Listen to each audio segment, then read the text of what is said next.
Hello mga paps! Welcome back to my channel. At ngayon ay mag-unbox tayo ng Pioneer Infinia XT jigging reel. Okay guys, ito na yung box. Pioneer Infinia XT. Ayan. From Pioneer. Ito yung box nyo guys. So this one is made in China guys. Open na natin. Excited na rin ako.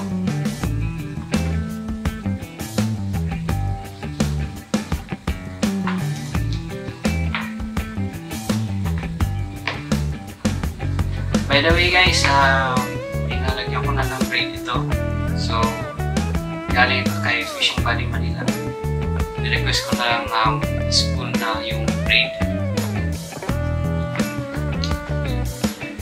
Ayan. Ayan guys. So, freebie. Swivel. Manual, warranty card. Ayan natin guys. Ayan natin. Wow! Guys. Ayan. Laki ng handle, oh. Grabe, laki. By the way, righty pala ito, guys. So, ganito. Wala. Ano ba ito? Dito yung ano. Pag ganun, guys. So, yan. Nakalagay may strike. Max, yung lever drag. Baba. Ang ganda ng lever drag guys. Solid na solid yung feel. Side view. And then yung kabila. Handle guys. Ayan, solid na solid yung handle. Hindi siya manipis guys. Talagang sturdy masyado yung handle niya. So, max drag nito is 16 kg. Nakalagay dyan. Spool natin dito ay Sigma 500 yata ito guys. Anyway, ilalagay ko na lang dyan sa ilalim guys yung specs ni Infinia XT. Overhead jigging reel ito guys. Kaya ganito. Okay, meron yung lock tsaka yung free. Yan. So, buka natin. This is free ito. Ito yung lock. Okay guys, so wala siyang level wind. Papansin nyo dyan. So, manual yung pag-wind mo guys. Ganyan. Dito sa backhook. Ito ay right. Yan. So, ganun yung pag-wind mo guys. Pa-practice pa ako guys. Hindi ko pa alam kung paano 100% gamitin ito. Pero, testing natin ito. Right? Ano pa ba? Ganda. Ito yung color. Striking red. Saka yung handle. Ang laki. Talaga, kasya talaga yung kamay mo. Yan. So, I cannot wait to test this one guys. 8+1 bearing pala ito. Yan.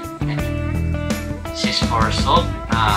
Infinia XT IFN 5NR. Lagay dyan guys. So, of course, nandun yung tag. Ang ano ko lang guys is wala siyang mga QR code, you know? So, pero sa tingin ko legit naman ito guys kasi yung store na binigyan natin ay reputable naman. So guys, kung gusto nyo malaman sa nabili ito, nandyan sa description natin sa baba. Click nyo lang yung Shopee link dyan guys. Ganda, gandang rin. Solid na solid and talagang ready na for farming. Cannot lightweight na talaga guys na jigging gamit ito. Solid to guys. Tignan nyo yung lever drag oh. Grabe. Ganda guys. Sobrang ganda. Okay guys, nilagay natin siya sa ating Ecoda Stonefish Jigging Rod. Ano yung itsura niya guys. Wait lang. Ayan. Ayan nyo. Diba? Oh, bagay na bagay guys. Ayan. Naingay din. So, balik natin. Very smooth. Smooth guys. Lever drag. Ayan. Ganda guys.